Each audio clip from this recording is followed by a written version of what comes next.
Hello, everyone, and welcome back to Let's Talk Kashrus, presented by the Kashrus Awareness Project in conjunction with Torah Anytime. Today, I am privileged to be joined by Rabbi Chaim Loike, Rabbinic Coordinator at the OU. Thank you, Rabbi Loike, for joining us. Thank you for having me. And thank you as well. First of all, I know you live in West Hempstead, so thank you for making the trek out here to the Let's Talk Kashrus studios. And thank you as well for bringing your little show and tell here, which I know you do. You're a popular, besides for being a rabbinic coordinator, you give popular classes and shiurim across the country on the mesorah of birds. You're a bird expert, among other things. And so you brought us some beautiful show and tell, which you'll use to demonstrate some of what we're going to talk about today. So to start off, what would you like to show us? So I would like to start with talking about the biblical kosher birds. There are in the Torah 24 birds which are listed as not kosher, and there are very few kosher birds that are specifically listed in the Torah. However, the overwhelming majority of the avian species are identified in the Gemara as kosher. I have here three of the most prominent of the birds that are specifically mentioned in the Torah. We have here a turtle dove, we have here a pigeon, and over here we have the slav, we have the quail. In the Gemara, in Chulin Daf Nun Tes, it describes how we could identify kosher birds. And even though today we only consume and accept as kosher birds which have a rabbinic tradition of being kosher, according to the Gemara, there are certain signs by which kosher birds can be identified. Kosher birds can be identified first and foremost by their behavior. Kosher birds are not what are called dores, which is a term that is translated as predatory, but it's not precisely predatory. The word dores in the language of the Torah, either, according to Rashi, it refers to a bird that when it eats, it puts its hand on the food, or it lifts with its foot the food to its mouth. So, for example, if you had a parrot and you would give it a seed, it would take the food with its foot and bring the food to its mouth. Or if you ever saw the birds of prey, when they eat, what they typically do is they hold with their foot the food in place so that the food won't move. So those would be characteristics of predatory according to Rashi. According to the Bali Tosos, preeminently Rabbeinu Tam among them, a predator is much more in line with how we define the word predatory, which is it takes bites out of an animal while it's still alive and doesn't wait till it dies. So if you were to feed a duck a fish, the duck is going to swallow it whole. If you fed a massive fish to an eagle, if the eagle could overpower the fish is still going to be flopping around and it's going to be taking bites out of the fish. So that is a predator according to Tosfos. According to Rashi, it doesn't matter what it eats, it just matters how it uses its foot while it's eating. There are certain birds, such as the turtle dove and the pigeons, which are very easy to identify as not predatory because they're very calm birds, are not so likely to attack other species. The quail, chickens, ducks, they will eat high protein foods such as insects and small animals. And for that reason, Chazal said, the rabbis decided that it was best that if somebody wanted to consume a bird, they would only consume a bird if there was a rabbinic tradition that it was kosher, and they wouldn't rely on their observations. In addition to the characteristic, the other way that kosher birds are identified is by the construction of their foot. Kosher birds have 3 toes which face one direction and 1 toe which faces another direction, while non-kosher birds sometimes, not all of them, have 2 toes which face front and 2 toes that face back.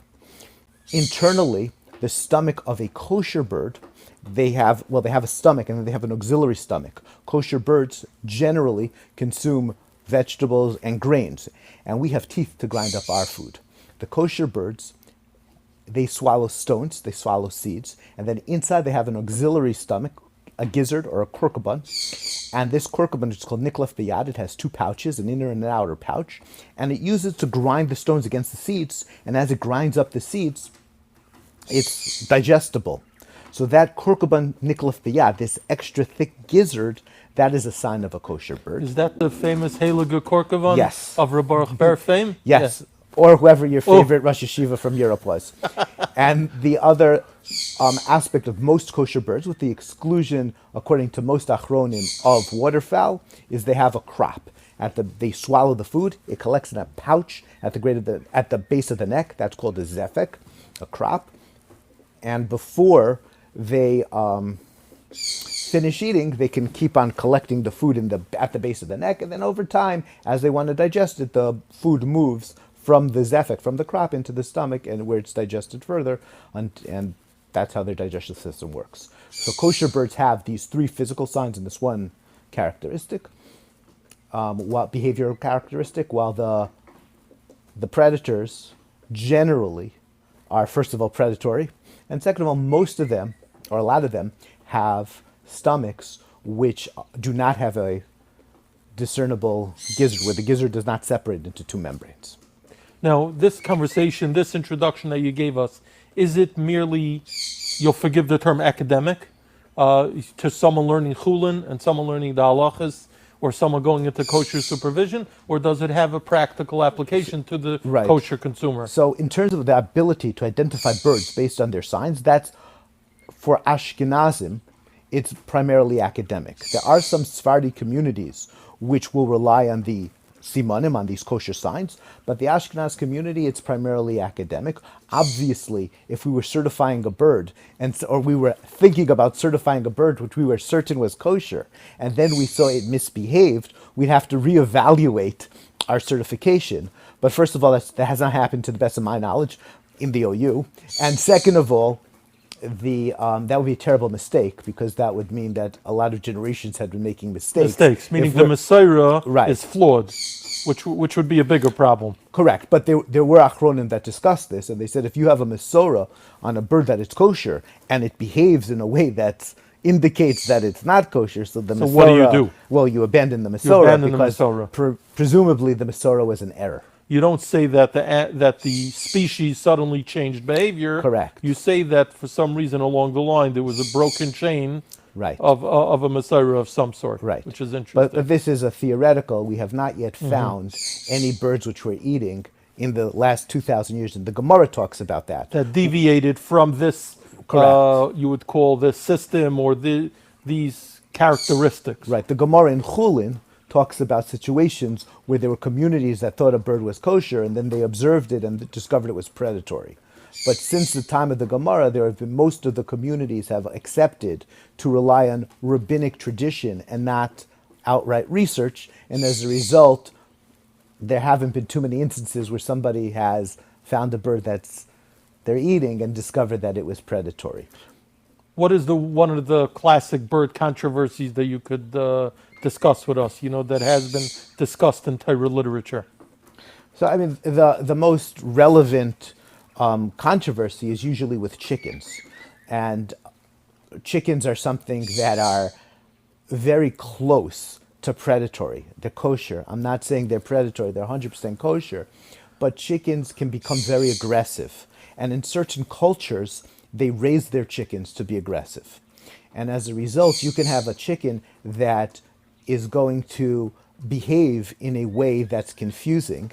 And if you look and there are times that people have seen birds that were similar to chickens since the time of the Gemara, thought they were like a chicken. Is that what is it? Those cockfights, Cockfighting is different, because even though they're very violent, the cockfights do not result in them behaving in a way that's predatory. It's just that they act wild, but not that they're biting the other. Right. But you could have a chicken that's going to be very aggressive in terms of what it eats, and it's going to attack and try to overpower everything. And if you're not really paying attention, you could think that just like the chicken did that and it's kosher, the similar bird, which behaved in the same way, might be like a chicken and it's not. That's why if you look in the Gemara, most of the examples of communities which made a mistake and misidentified a bird, it was some kind of a tarnagolsa or a tarnagal, because it had to be a chicken-like bird, because the chicken is it can be a very wild bird. Got it. Now, before we go further, I hope our listeners will forgive me for digressing for a minute, but most of the guests we have here, we don't ask them how they got into kashrus or why they do what they do. But with you and you gave me a little tour of your van downstairs, and I see you carrying around cages of birds of all types. We have is that a parrot that's been making a racket in the other room? And apparently you drive around with these, are they called animals? Birds. Or birds. You drive around with these animals in your truck, so it's obviously a passion of yours. How did someone like you get involved in of all fields of kashrus, the kashrus of birds? No one ever asked you that. Is that right? So one ever asked when you I that? was in smicha, in those days, I know most smicha programs have digressed, but I'm not as young as I look. In those days, the first thing you had to learn was shchita, and I like to do things practical. Where did you get your smicha? Yeshiva University. Yeshiva Rabbeinu Yitzchak Elchanan. Yes, whichever way you want it. And when I was studying there, I wanted to do the practical. And at the end of studying shchita, I became certified, and they asked me to teach the shchita class. And when I went to give the first class, I went to the live poultry market, and I discovered that I couldn't identify which birds were worthy of being shechted. I didn't know which birds we had a mesorah on, because all I knew was the classical chicken. And for the first time I went to the live poultry market, I saw so many birds, and I didn't know what to shecht. So I called up the OU, and they asked me, well, do you want to research it? So I went, and I purchased all the birds in the market. And in those days, the market was much more diverse than it is today. It's become much more uniform.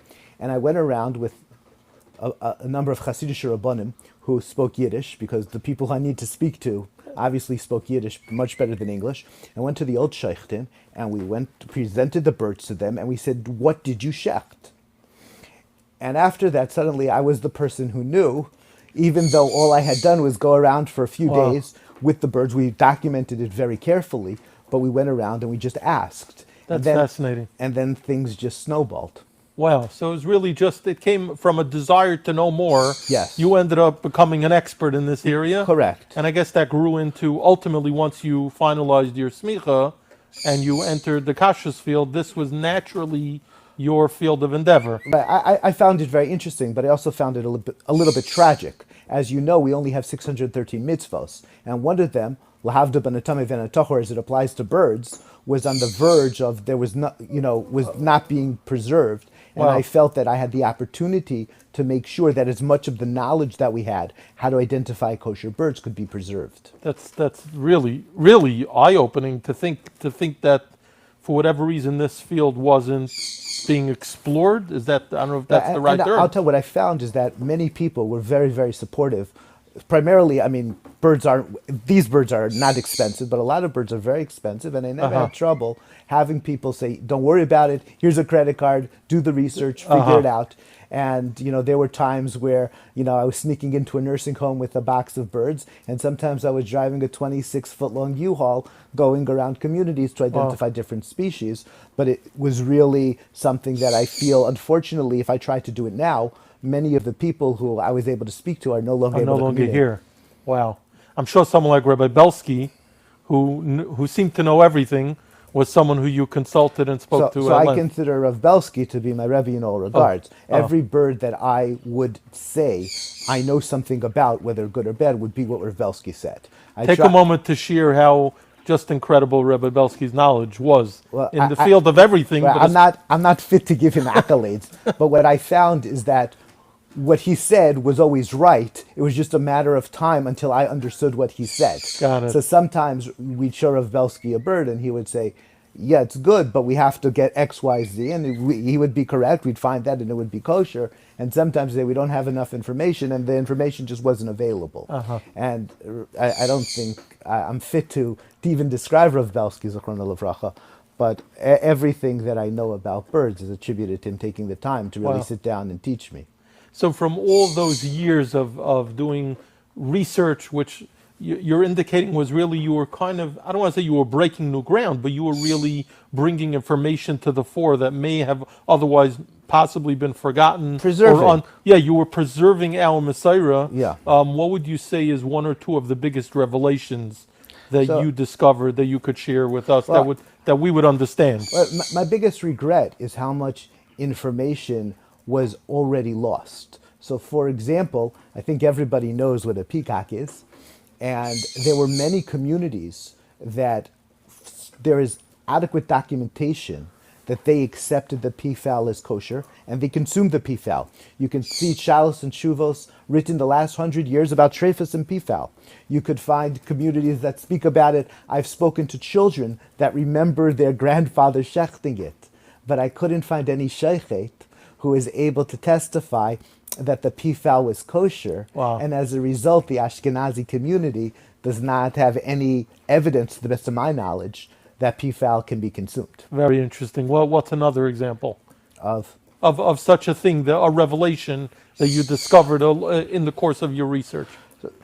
Well, the other thing I realized is that sometimes mesorahs are kept by coincidence. So, for example, in Europe, the aristocracy were the ones who were allowed to hunt certain kinds of partridges. And as a result, these partridges were not rare. So even though nobody was eating them, everybody knew they were kosher. And then you get to America and you can buy these partridges for $7 or $8. You're able to show them to sheikhtim who are like, yeah, we know that's kosher because they were everywhere and our parents and our grandparents and the Rabbanim told us they were kosher, but nobody had ever been able to eat them. And these partridges, their mesorah was preserved because they were protected by the local aristocracy in certain parts of Europe. Very interesting. Thank you, Rabbi Loike, for joining us. Thank you for bringing us all these birds so we could actually understand what you're talking about. It's been a tremendous experience speaking to you. Thank you. Thank you.